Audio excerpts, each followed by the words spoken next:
Fala galera, neste vídeo vamos falar para vocês sobre uma cerâmica, o vidro. Mas primeiro vamos entender um pouquinho melhor o que é cerâmica.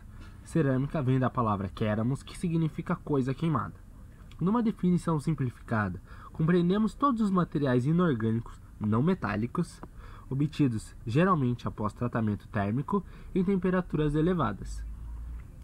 O setor cerâmico é amplo e heterogêneo, o que induz a dividi-lo em subsetores ou segmentos em função de diversos fatores, como matérias-primas, propriedades e áreas de utilização. Dessa forma, a seguinte classificação é adotada: cerâmica vermelha, composta por tijolos, telhas, tubos, materiais de revestimento, como a placa cerâmica; a cerâmica branca, composta por louças, isoladores elétricos, os refratários, usados como revestimentos de fornos e churrasqueiras, isolantes térmicos, como a lã de vidro, abrasivos, o carbeto de silício, vidro, cimento, cal, cerâmica de alta tecnologia, usadas em naves espaciais, satélites e até em usinas nucleares. O vidro é uma substância inorgânica homogênea e amorfa, obtida através de resfriamento de uma massa em fusão. Suas principais qualidades são a transparência e a dureza.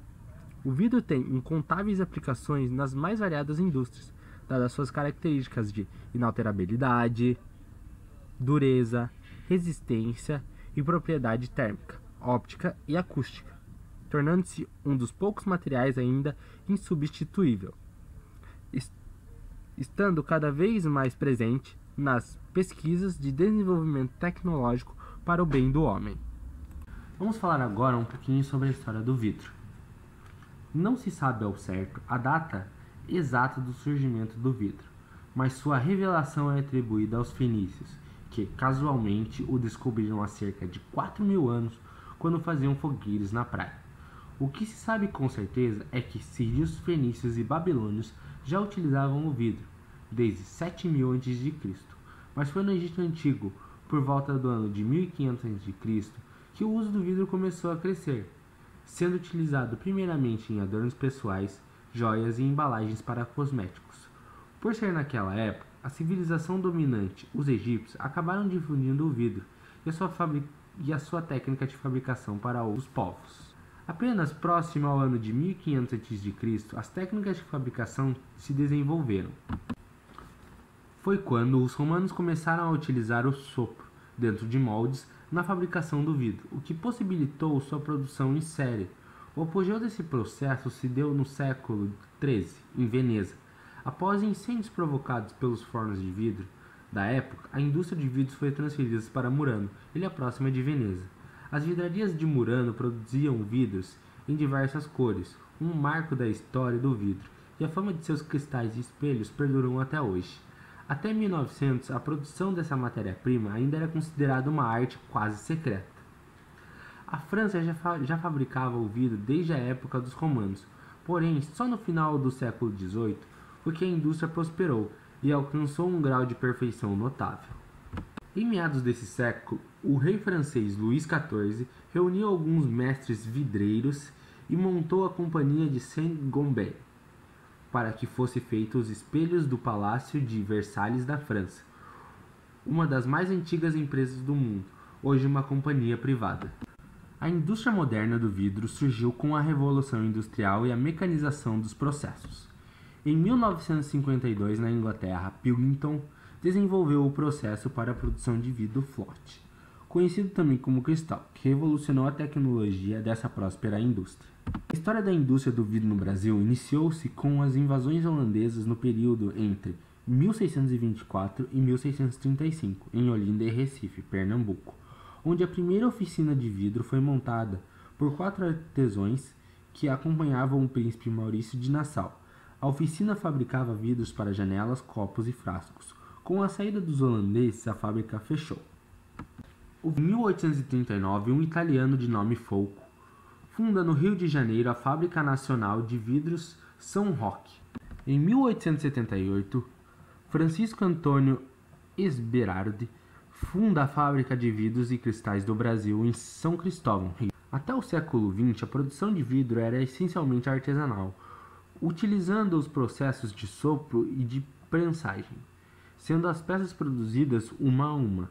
Foi a partir do século XX que a indústria do vidro se desenvolveu com a introdução de fornos contínuos, recuperação de calor e equipados com máquinas semi ou totalmente automatizadas para a produção em massa. Embora o vidro tenha sido substituído pelo plástico ao longo dos últimos anos de forma bastante expressiva, ele continua sendo utilizado e preferido por muitas pessoas e empresas.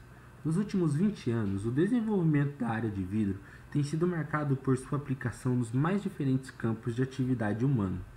O vidro é um material que sempre aparece como uma alternativa importante a ser considerada a cada nova necessidade tecnológica que surge. Agora vamos falar um pouquinho sobre as aplicações do vidro. Ele sendo um material transparente, de elevada dureza, essencialmente inerte e biologicamente inativo, e podendo ter superfície lisa e impermeável, ele é amplamente utilizado, embora seja frágil e quebre-se com facilidade.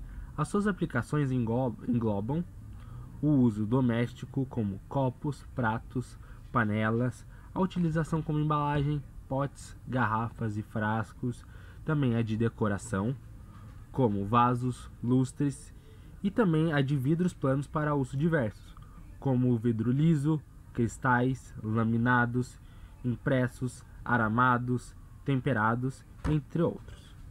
Uma das características mais interessantes do vidro é a cor. Os vidros podem se apresentar desde incolores até infinitas cores, variando ainda de uma leve tonalidade até a total opacidade. O vidro é um material que possibilita a visualização de um produto nele contido, e ao mesmo tempo o protege contra a radiação que deterioram. Dependendo dos elementos que se introduzem na composição do vidro, este filtra a luz, deixando passar alguns raios de certos comprimentos de onda e retendo outros. Por essa razão, são utilizadas garrafas âmbar para cerveja e verdes para vinho, uma vez que estas impedem a passagem de radiação ultravioleta, que afetaria a qualidade dos produtos. As cores mais utilizadas e conhecidas são os vidros brancos, os âmbares e os verdes. O que os difere é a composição química, o grau de pureza dos ingredientes que se informam, incluindo as matérias-primas, caco e, num grau menor, as condições em que o vidro é fundido. Vamos falar um pouquinho sobre as aplicações mais modernas do vidro, como os vidros oftálmicos, lentes produzidas em vidro fotocromática que mudam de cor de acordo com a intensidade de luz, se adaptando às diferentes situações de iluminação. Os vidros ópticos especiais destinados à proteção nuclear, utilizados nas construções dos host cells, câmeras de manipulação de material radioativo, destinados a bloquear a radiação, normalmente possuem adição de chumbo em sua composição. As fibras de vidro, utilizados sobretudo na construção civil como isolante térmico e acústico. As fibras ópticas, um tipo especial de fibra de vidro, capaz de propagar a luz, permitindo seu uso na transformação de dados e som, muito utilizado em procedimentos médicos, como a endoscopia e em redes de telecomunicações. Temos também as vitrocerâmicas utilizadas em próteses ortopédicas e odontológicas, panelas e fogões e revestimentos antiaderentes. E os vidros porosos, utilizados como filtros de bioseparação e separação de gases e líquidos. Vamos falar um pouquinho agora sobre a fabricação do vidro. Inicialmente, a fabricação do vidro era feita artesanalmente, por uma técnica chamada vidro soprado, que consiste em que se obter uma bola de vidro na ponta de um tubo de aço, e com a boca soprar nessa bola até que surja o formato desejado. Para tanto, a fabricação é feita no interior de um forno. Quando o material está quase fundido com uma temperatura em torno de 1500 graus Celsius, é preciso imergir um canudo de ferro e retirá-lo rapidamente, após de dar umas voltas trazendo na sua extremidade uma bola de material incandescente. O encarregado pelo processo deve colocar a bola incandescente de vidro dentro de um molde e soprar o canudo. A bola vai se avolumentando até preencher o espaço do molde. A peça é levada à seção de corte, onde a parte que é presa ao canudo é cortada com um tipo de maçarico. Depois a peça vai para a seção de resfriamento gradativo, sendo que ao final do resfriamento estará pronta para sua utilização. Na indústria se faz uso um processo semelhante, porém automatizado. A fabricação do vidro começa quando as matérias-primas são recebidas e estocadas em grandes silos. O material é então passado em uma balança e transferido a um misturador automático. A composição básica do vidro é 70% de areia retirada de locais, como o fundo de lagos, 14% de sódio, 14% de cálcio e outros 2% de componentes químicos. Essa mistura é levada ao forno, onde é fundida a uma temperatura de 1500 graus Celsius, transformando-se em vidro. Os fornos são constituídos de 3 partes, onde ocorre a fusão, a refinação e a regeneração. A mistura é enfornada na mesma velocidade em que o vidro está sendo moldado, nas máquinas de fabricação, de forma em que a quantidade de vidro no forno é sempre constante. As máquinas que produzem as embalagens de vidros são interligadas ao forno por um canal que reduz a temperatura de massa do vidro para aproximadamente 900 graus Celsius, ou seja, a temperatura desejada para a formação de gota de vidro. Nesta etapa, o vidro passa do estado líquido para uma consistência semelhante à do mel. O acréscimo de outros materiais e diferentes técnicas de produção permitem criar tipos específicos de vidro, com características diferenciadas, adequadas a cada necessidade de aplicação.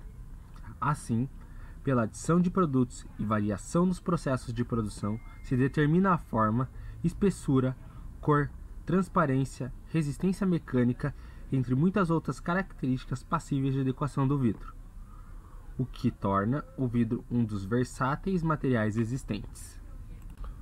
Os métodos de moldagem variam conforme o formato que se quer para o vidro. Para uma garrafa, por exemplo, o fluido escorre por canaletras em direção ao conjunto de moldes. A dosagem para cada molde é controlada conforme o tamanho do vidro a ser criado. O primeiro molde serve apenas para dar o contorno inicial do objeto. A essa altura o vidro está com uma temperatura de cerca de 1200 graus Celsius.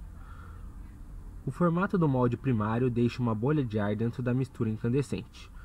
O objeto segue então a uma amostra final e uma espécie de canudo é inserido na bolha. Pelo canudo, uma máquina injeta ar, moldando o líquido até ele ganhar o contorno definitivo. O processo de vidro float foi desenvolvido pela Pilkington em 1952 e é padrão mundial para a fabricação de vidro plano de alta qualidade. Vamos falar agora um pouquinho sobre o ensaio do material. A propriedade mais importante do vidro é sua transparência, que é confirmada pela elevada transmitância na gama do visível. Na verdade, o vidro tipo float apresenta valores de transmitância elevada até a radiação infravermelha média, tendo uma transmitância praticamente nula para radiações infravermelha longa, que é nada mais que calor. Mecanicamente, o vidro é um material com comportamento elástico quase perfeito, isotrópico e com rótura frágil, que não apresenta qualquer tipo de aviso nem possibilidade de redistribuição de esforços através de deformação plástica. Existe hoje uma infinidade de tipos de vidro, com propriedades diferentes, de acordo com sua finalidade, e para cada tipo de vidro são necessários ensaios mecânicos diferentes, baseados nas propriedades que se deseja do material. Com tantos tipos de vidro, com tantas aplicações diferentes que exigem propriedades diferentes, seria impossível falar sobre todos os ensaios existentes para esse material. No Brasil existem várias normas para orientar os ensaios exigidos a cada tipo, necessitando-se de análise detalhada de várias delas, orientando-se pela finalidade a qual o vidro em questão se destina para escolher suas propriedades, são necessários avaliar-se e quais ensaios são necessários para o teste.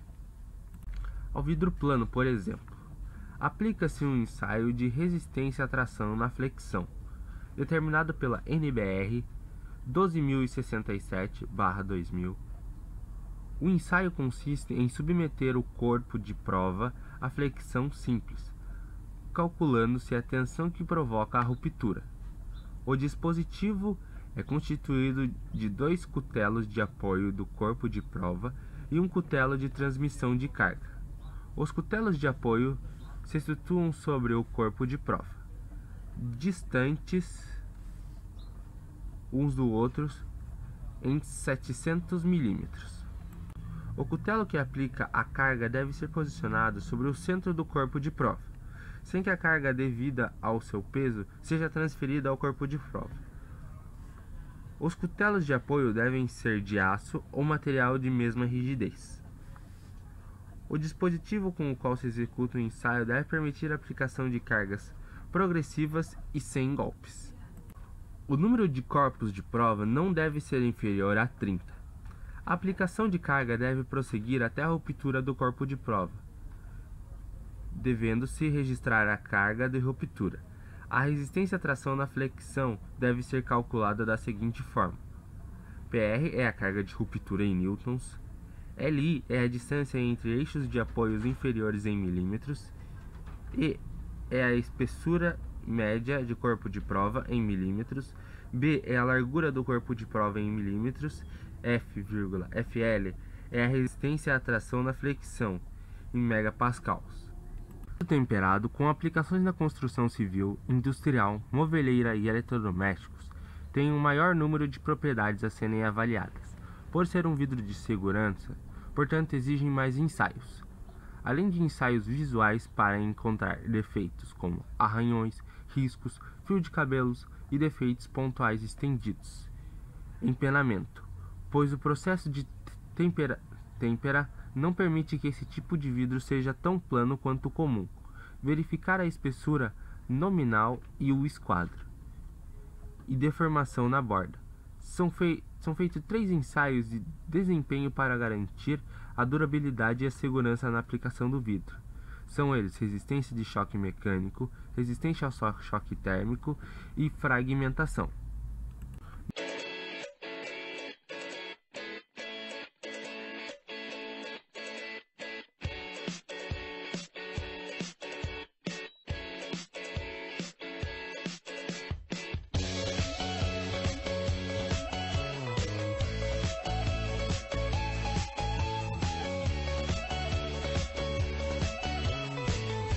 Vamos falar um pouquinho sobre a reciclagem. O vidro não se decompõe na natureza e pode permanecer sobre o solo por milhares de anos sem apresentar alterações. Por isso, sua reciclagem é tão importante. Além de reduzir o volume de detritos nos aterros sanitários, o uso de cacos de vidro na indústria reduz significativamente os custos de produção, porque diminui a necessidade de uso de matérias-primas virgens e porque a temperatura de fusão do vidro reciclado é mais baixa, o que demanda menos energia. Para ser reciclado, o vidro passa por uma central de triagem, onde é separado, triturado e transformado em pequenos cacos. Partes metálicas e impurezas são retiradas e os cacos são levados antes de serem reutilizados. Normalmente, as fábricas adicionam a mistura de matérias-primas, cacos de vidro gerados internamente na própria fábrica ou comprados de cooperativas ou outras empresas. Os cacos podem representar cerca de 35% a 50% total da mistura.